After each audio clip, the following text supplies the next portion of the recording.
Pasunod ulit. Ito nga yung isa sa nakakalungkot na pangyayari. Yung kinakailangan ko na namang mag-isa sa bawat gagawin kong mission. Nangyari na ito noon, pero naulit-ulit ngayon. Pero ganun at ganun pa man, isa na lang yung palagi kong dinarasal, na sana maging okay din ang lahat. Hello! Ay, ang lamig mo!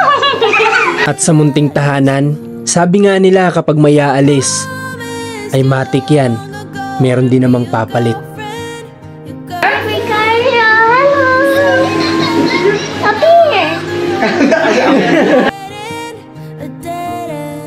Ngayong araw nga, halos mag-aalas 11 na ng tanghali. Talagang kapos na kapos yung oras sa amin ni Rans dahil kagagaling lang namin ng mission at ngayon naman nagpe-prepare na kami. Okay guys, so ngayong araw ay nagre-ready na kami kasi pabalik na rin kami ng Candelaria, pero si Rans ay may iwan na nga dito. Tinutulungan niya lang kami sa pagpe-prepare ng mga gamit kasi nga si nanay, mama ni Commander ay babalik na rin ng Isabela.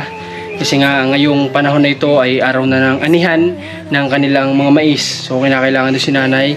Kaya babalik na rin siya maybe tomorrow. Ihatid na rin namin siya ng Manila. Ayan. At ngayon kasama na natin si Marcos Liit. Ayan. Hi ka sa camera. Hi! So ayan. Tapos si MJ yung nagka-camera. Yeah. Excited ka na? Yes! I'm excited. Happy to baby brother. Okay. So tapos si Rans ay magpapagaling muna, tapos sabi ko nga mag-wait na lang ako ng signal niya kung ano bang kailangan, ganyan. Tapos sabi ko sana kay Rans ay bisitahin niya yung mga beneficiary, magbibigay ako sa kanya ng financial, ng cash, tapos bisitahin niya. Kaso nga lang ay naisip din namin ni Rans na alanganin sa kanya kasi medyo malalayo yung mga location, mabubugbog siya rin sa biyahe, kaya ano na lang, siguro tatawagan na lang natin yung mga beneficiary, kontakin na lang natin sila. Pwede naman tayo magbigay ng tulong kahit na wala tayo dito. So yun, kaya samahan niyo kami sa paghahanda natin. At ngayon ang oras na ay alas 12 ng tanghali. Kainitan yung biyahe namin, pero ang kailangan namin ay hindi kami abutin ng dilim sa kalsada dahil napakaraming lubak. Kaya tara, mag-ready na po tayo. Iba din talaga itong si Rans. Kung minsan, kahit hindi naman related, sa aming trabaho ay naandyan pa rin para tumulong sa aming mga ginagawa. Sa totoo nga niyan, kapag meron kaming mga personal na kinakailangan naming mabilisan, ay tumatawag lang kami kay Rans at agad-agad naman niya itong pinupuntahan. Kaya't napakalaki din talaga ng ambag nitong si Rans sa aming team, dahil nga kung minsan, kagaya ng sinabi ko, kahit hindi naman related sa aming ginagawa, ay naandyan pa rin siya.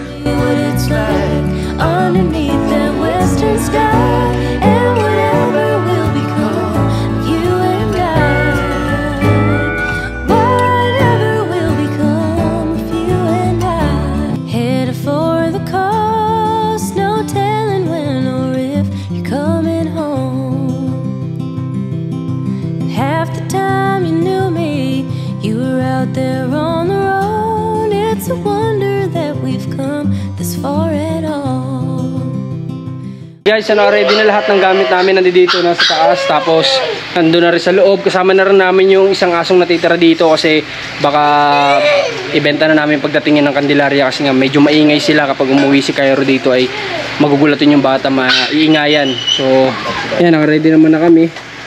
Yan, ready ka na? Hindi, bakit? Sige, pupunta na tayo.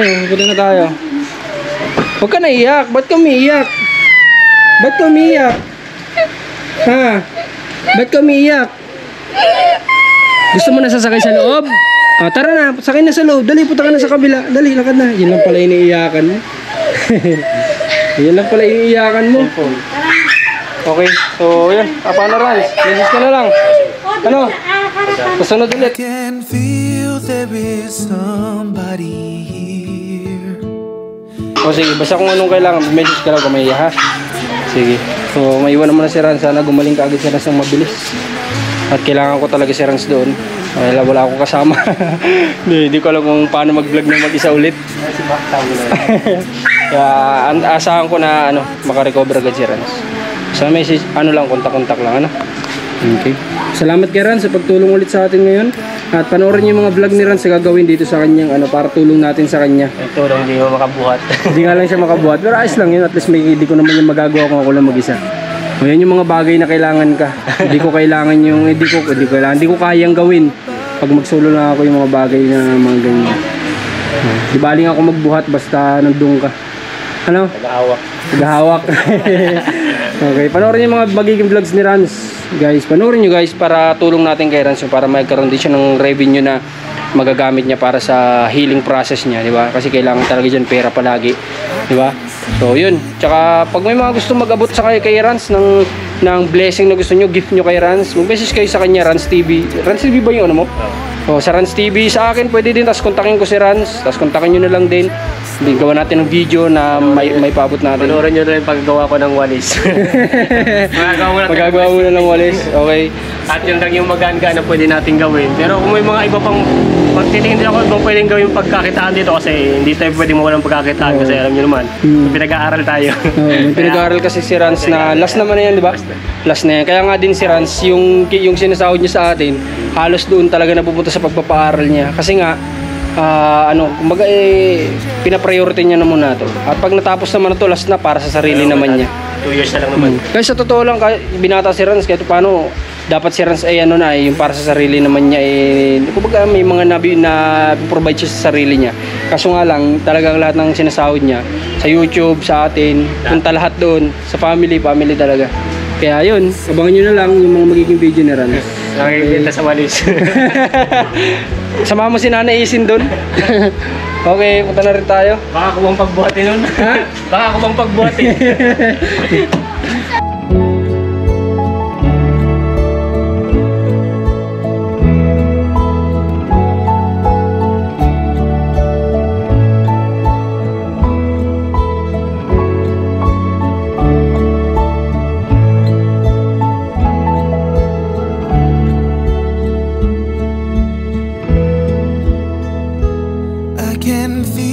There is somebody here, and he's watching over me tonight as he takes away my fears. Oh, I know you, and I praise you.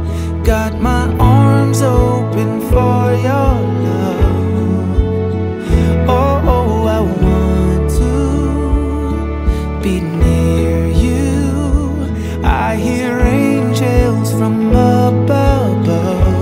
They sing hallelujah. Dito na kami ngayon guys sa sa bang lugar ito. Wala tuloy akong tanungan ngayon. Si Rans yung tanungan ko ay. Andito na kami ngayon sa Tabugon. Ayun, maalala ko sa Tabugon. At since ang oras na ay 1:39 PM. 1:39 PM. So kakain muna kami para nasa ganun ay dire-diretso na yung biyahe namin. Ito ang sa paborito natin yan. Di ba dito tayo kumakain madalas kapag lumalabas tayo ng Bicol, kapag pupunta tayo ng Norte, ng Quezon, dito tayo talaga kumakain ng tanghalian. Kaya tara, samahan nyo kami, kakain muna po tayo. Opo, makain kami dito. Nagbablog din si Marcos. Kasi Nagbablog ka? Opo. Nandito o sa Asan yung vlog mo? Patingin ako ng vlog mo. Saan? Nandito o. Nagbablog. Ito nga pala yung munti naming pagkain na in-order dito sa restaurant na to. At sana magsilbi naming lakas ang mga ito para sa aming biyahe ngayong araw. I'm writing to myself about things you said, about things you said. The slowness creeps towards my feet. Within the light the morning brings to clear. So guys, update tayo? Yes. Update tayo guys, 6:55 PM na at nandito na kami, malapit na kami sa gate ng Kalia at si Marcos daw ay sobrang excited na. Excited ka na? Yes! And baby Cairo! First meet ninyo ni Baby Cairo? Yeah! Gusto mo na siyang ihag? Apo. Ito si baby Cairo. Kanino yan? Pasalubong mo sa kanya? Hindi, kay Kanino yan? Kanino mabibigay yan? Mami. Pasalubong daw niya kay Mami. Alam niyang bawal pa daw kay Baby Cairo ay. Kanina pa siya sobrang excited. Daddy! Oo. And kay Mami to, and kay Akuya. dyan. Tig-isa kayo ni Mami dyan. Opo. Matapos yung mahabang biyahe guys, sinabot kami ng halos 6 hours sa biyahe bago kami nakarating dito. So finally, dito naman tayo. Mahalaga ay safe tayo nakarating. Dito na kami sa gate. Pasok na tayo. Here, Daddy. We're here! Yay! I told you. I told you, we're here! Oh, I forgot. Sigma po, Sigma So tumawag sa amin si Commander kanina. Sabi niya ay kumuha na daw siya ng gabihan namin at tinatanong niya kung nasa sana daw kami. Sabi ko nasa Lucena pa kami, pero nung time na yon andito na talaga kami sa Candelaria. At ito na nga yung matagal kong inaantay. Yung gusto kong makita na si Marcos Liit ay mamimit na in the first time ang kanyang kapatid. Excited na si Marcos, excited na. Excited na. Saan? Cardio. Masa sa baby Cairo? Saan? Pupunta mo na siya, dali. Puntahan mo na. Puntahan mo na siya. I'm back. Hello.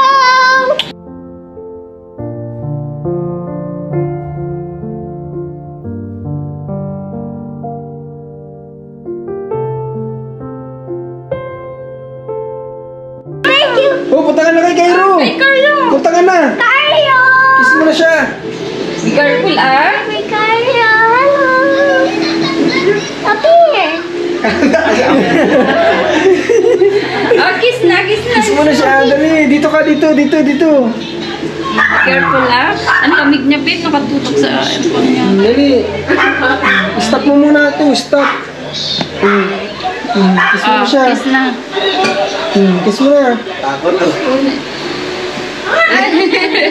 Hindi niya Kiss mo yung hands niya. Yung hands. lang. Ang laki mo na. Wow. I'm back. Ma. Oh. I have marshmallow. Tagis kanina pa niya, pasalubong niya daw sa'yo yan. This is for you. Thank you. I cannot Hindi give niya you. kinain para daw dito daw Oh, sa bundok here, kayo. open it. Open?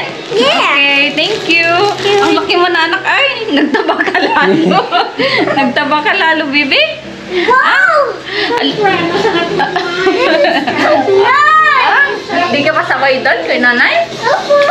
No, I'm so excited. Ano sabihin mo kay Baby Cairo? Say hi, Baby Cairo. Hi. I'm your kuya, Marcos. Here for you, my baby.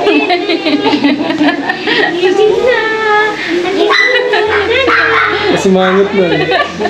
At hindi ko nga alam na meron din palang pasorpresa dito si Commander para kay MJ at gano'n na rin kay Marcos Liit.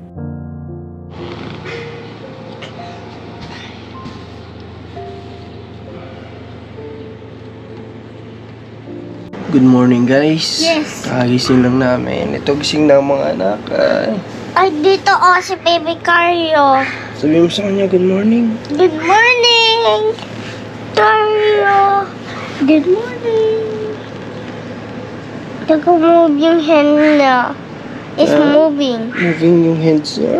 At dito, Baka madaganan mo siya, ha? Kiss mo yung hands niya. it's moving. Kiss mo yung hands. Nagawa niya. Ha? Sneezing.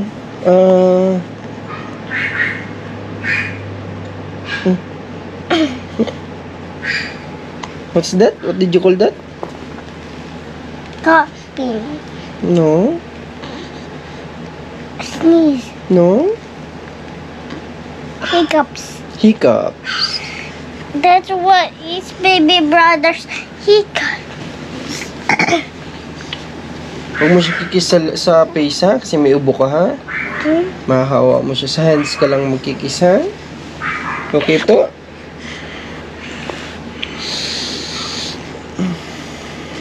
Love mo siya? Mahal mo si Cairo? Paano? The feet.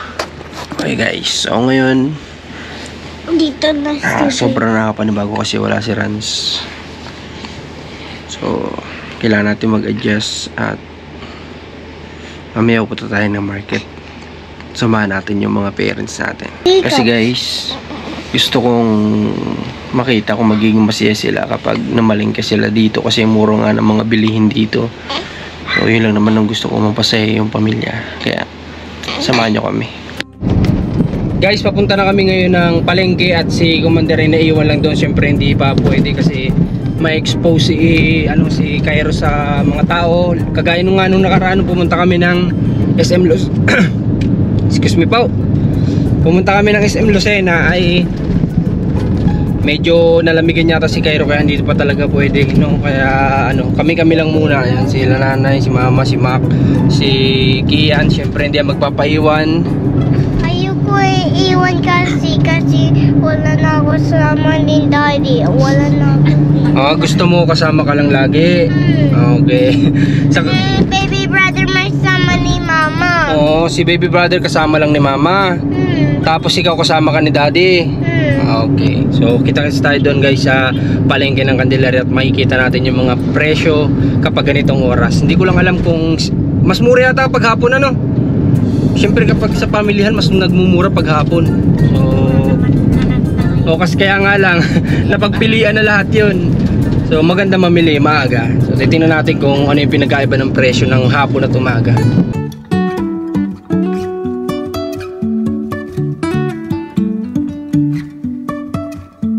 Life is a winding road, no telling where it goes. Driving through days and nights, won't stop for traffic lights. And I really wanna know if I'll ever figure out where the road goes.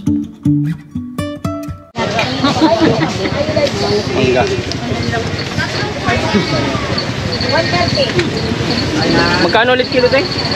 Dito? 140 kilo. Bili na.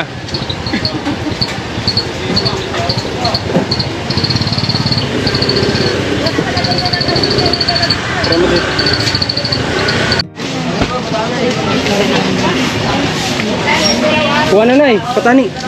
Kuha na ng patani. Gusto mo ng ganon? Pwede po yan, masarap din yan.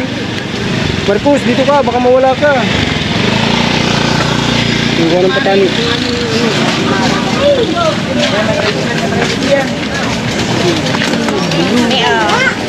Magkano naman na 40 ang ba? So yun, bumili kami ng patani tapos dahon ng sili ay 90 pesos. Okay, so sitaw bumili kami 20 isang ganito. 20, so dalawa lang kinuha namin. Ayan. Tapos kumukuha sila ng sibuyas, ayan. Bawang 20. Okay, so bumili din kami ng egg 120 yung large. Ayan, isang lang palagay sa rep in case may gustong magalmusal lang egg, ganyan. Ayan, 110, 120. So guys, andito na kami ngayon sa fish market. Ano sabi mo? Smell good? Hindi. Andito sa fish market guys. BC, MBC, MBC, BC. Tired ka na? Hindi pa? Tired. Tired ka na? At syempre, hindi dyan mawawala itong bago nating paboritong kainin. Ito nga pala yung Star Apple. Okay guys, so tapos na kami sa palengke at nakita ko na yung pagkakaiba. May pagkakaiba nga talaga ng price. Syempre kapag maaga pa tapos sa hapon, kasi yung hapon syempre medyo napamilian na yon. Pero okay pa din naman, yung mga nabili naman namin kapag hapon kami namimili, okay pa din naman. So ayun, umabot kami lang naman ng 2,000 pesos sa lahat-lahat ng nabili namin. So ano lang naman, kumbaga marami pa ding nabili kumpara kapag nasa Kapalungga ka mamimili. Yung 2,000 pesos mo, konting-konti lang talaga yun. So ngayon nandito kami sa sa bilihan, titingin ako ng paso para dun sa mga halaman ko. Yung halaman ko na hindi na kailangan diligan.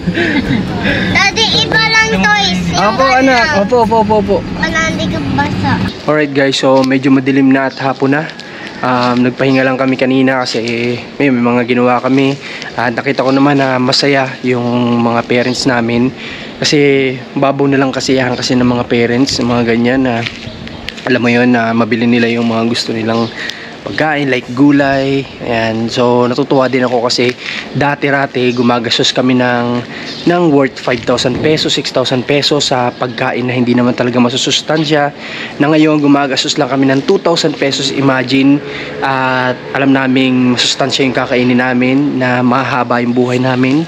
So yun, ang nakakalungkot lang guys ay kumikilos kami ngayon, kumikilos ako ngayon na wala si Rans. Kumbaga ay marami akong, kagaya kanina, marami akong ginawa dito sa bahay ng mga pang design na dati katulong ko si Rans sa mga ginagawa kong gano'n, na ngayon ay wala nang kumbaga ang katulong ko yung mga bata, ganyan. Kagabi may mga ginawa din kami sa rooms, pero ang katulong ko mga bata. So ayun, may mga ginagawa din kasi ako na sa mga personal na nakakatulong din talaga si Rans, hindi lang sa pag-vlog, dahil araw-araw nga din namin siyang kasama. May mga personal kami na alam mo yung tinatrabaho sa buhay, na siya yung kasama pa rin namin, kaya nakakapanibago din. Pero yun nga, ang wini-wish ko na lang kay God ay pagalingin ka agad si Rans, at kumbaga ilayo na sa mga karamdaman. Kasi si Rans po sa totoo lang, marami na naging sakit. Dati po ay nagkaroon siya ng pero napakatagal na panahon na nun, talagang fully recover na yun. Nagkaroon siya ng problema sa lungs, pero matagal na niyang ginamot yun, okay na lahat. Tapos ngayon nagkaroon na naman siya ng ganitong sakit, kaya napakalapitin ni Rans ng sakit. Sabi nga namin siguro dahil dun sa type ng dugo niya, kasi bihira yung ganun, positive A. So kadalasan kapag ganun talaga ay sakitin. Pero yun, sana nga ay maging okay na siya, at kapag bumalik siya dito ay bibigyan naman natin siya ng kikita siya pa rin, na hindi siya masyadong kagaya dati na matatagtag, kasi nasa pagre-recover pa siya kapag bumalik siya dito. Pero ayun nga, kapag may mga bagay lang talaga akong ginagawa, naiisip ko din si Rans na ganito ganyan, may katulong ako sa ganito ganyan. So kaya nga sabi niya nung nandito siya, nung talagang hindi na siya nagbubuhat, hindi ko na siya pinagagalaw masyado, hindi ko na pinabubuhat, sabi niya ay wala, kasi kumbaga parang gusto niya sabihin na pasensya na kayo kasi wala, ay ganito, nagkaroon ako ng ganito, hindi ako makatulong, hindi ako makagalaw, ganyan, limited yung mga kaya kong gawin ngayon. Kaya sabi ko, ayos lang yan, ang mahalaga ay gumaling ka, yun lang naman. So ayun, marami pa tayo gagawin mga vlogs, huwag kayong bibitiw dito sa channel natin. Sana lagi kayo nandyan. Maraming salamat sa pagmamahal nyo pa rin. Mahal na mahal po namin kayo, kasi kayo yung inspirasyon namin sa bawat ginagawa naming video araw-araw. At hopefully nandito na sila nanay, ay sila mama nandito na din. So hopefully makagawa ako ng mga vlogs ng charity. Yun lang naman, at maraming salamat sa suporta nyo, at God bless inyo lahat. Just like I am, sharp inside, making me strong.